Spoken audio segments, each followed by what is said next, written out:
It's a little after 9 at night. You're driving home from your anniversary dinner, the same restaurant you've been going to for 30 years.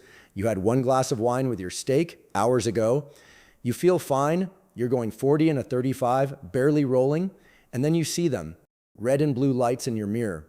Your stomach drops the way it always does, even when you've done nothing wrong. You pull to the shoulder, you put your hands on the wheel like a gentleman, and the officer walks up to your window. And before he asks for your license, before anything, he leans in and says, "Do you know why I pulled you over?" Here's the truth most people never learn until it's too late.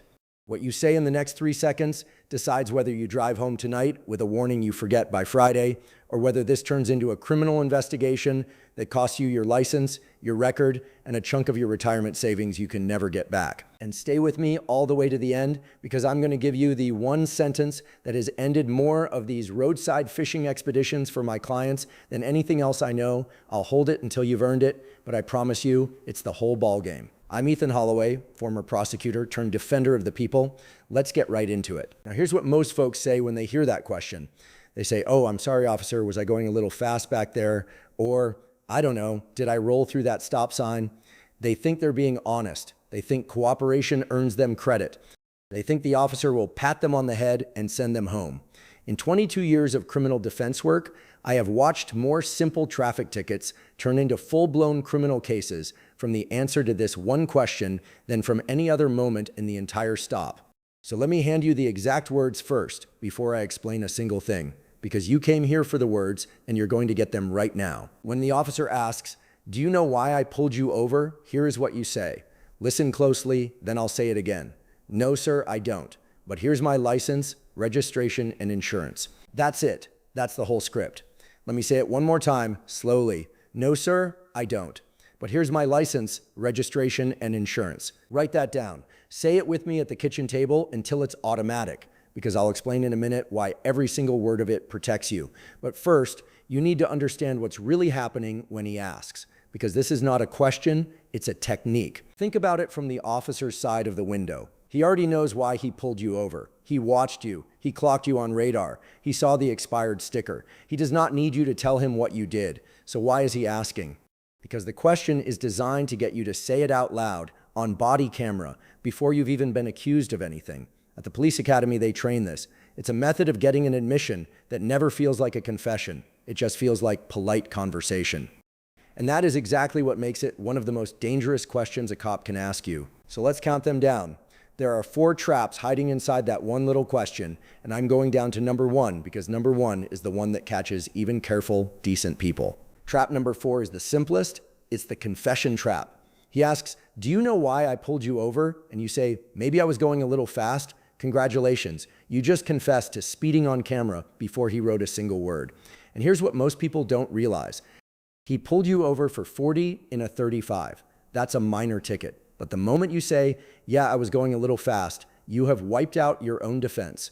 Because without your words, your attorney could have challenged whether that radar was properly calibrated, whether the officer's visual estimate was any good, whether the speed limit sign was even visible behind a tree.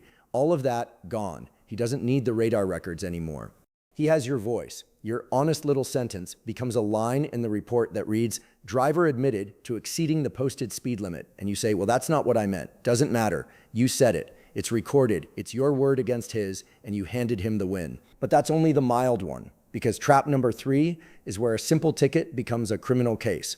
Say he pulls you over for a broken taillight. That's all he's got. But instead of telling you that, he asks, "Do you know why I pulled you over?" And you, nervous, start guessing. "I don't know, officer. Was I speeding? Did I forget my blinker?" You just confessed to 2 things he never even saw. At the academy, they call this scope expansion through open-ended prompting. In plain English, he hands you a blank page, and anything you write on it, he gets to interpret as a crime. And here's the part that truly bothers me. Even your honest confusion works against you.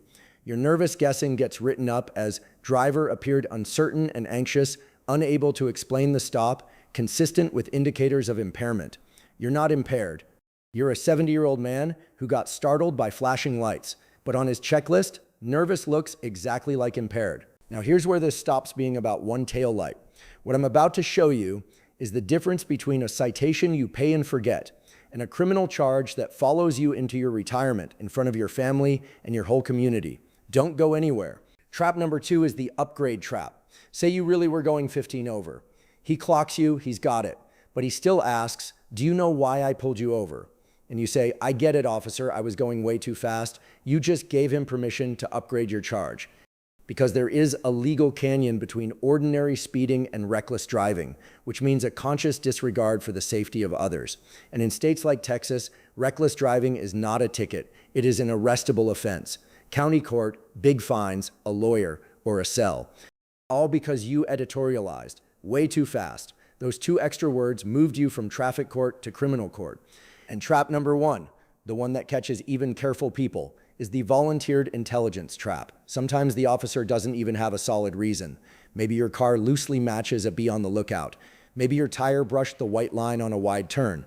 He pulls you over fishing and asks, do you know why I pulled you over? I sat in a courtroom and watched a man answer that question with, oh, was it about that accident back there? The officer knew nothing about any accident. Now he does. Now you're either a witness or a suspect. A wide turn became a 3-hour investigation. That is trap number 1, and that is why you never, ever guess. So now you see why the words matter. No, sir, I don't. But here's my license, registration, and insurance. No, sir is respectful, so he can't call you combative. I don't puts the burden right back on him, because he's the only one who knows why he stopped you, and you will not play his guessing game. And handing over your documents pivots straight to the only thing your state actually requires of you. Your license, your registration, your insurance. That's the whole list. Answering his question is not on it. Now let's talk about the 3 mistakes I watch good people make, and there are exactly 3. The first is just being honest. I only had 1 glass of wine. My friend, that is not a defense. That is a confession with a smile on it, and it becomes Exhibit A in the report.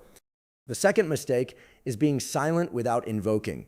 If you just clam up and say nothing, the Supreme Court held in Salinas versus Texas back in 2013 that your silence can actually be used against you.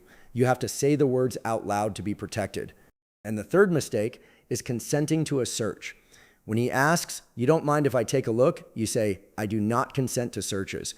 Consent cures almost any problem he has, and you do not know what a grandkid left under that back seat. Here's the case law, so you know I'm not making this up. The Fifth Amendment protects you from being made a witness against yourself, and in Berkemer versus McCarty, the Supreme Court confirmed that protection covers you at an ordinary traffic stop. You never have to help him build his case. But remember, Salinas, you must invoke. Now, officers are trained to push. He'll lean back in and say, come on, you didn't think I saw you? You were flying back there. You had to know that. That little add-on, you had to know that, is a trap of its own. It's called a willfulness prompt, designed to get you to admit you knew. Do not take the bait. You say, calmly, officer, I was driving safely. I'm not sure what you mean. Say it flat, say it boring. Boring is your superpower. And if he pushes harder and orders you out of the car, he can. Pennsylvania versus Mims, 1977, lets him do that, so you comply.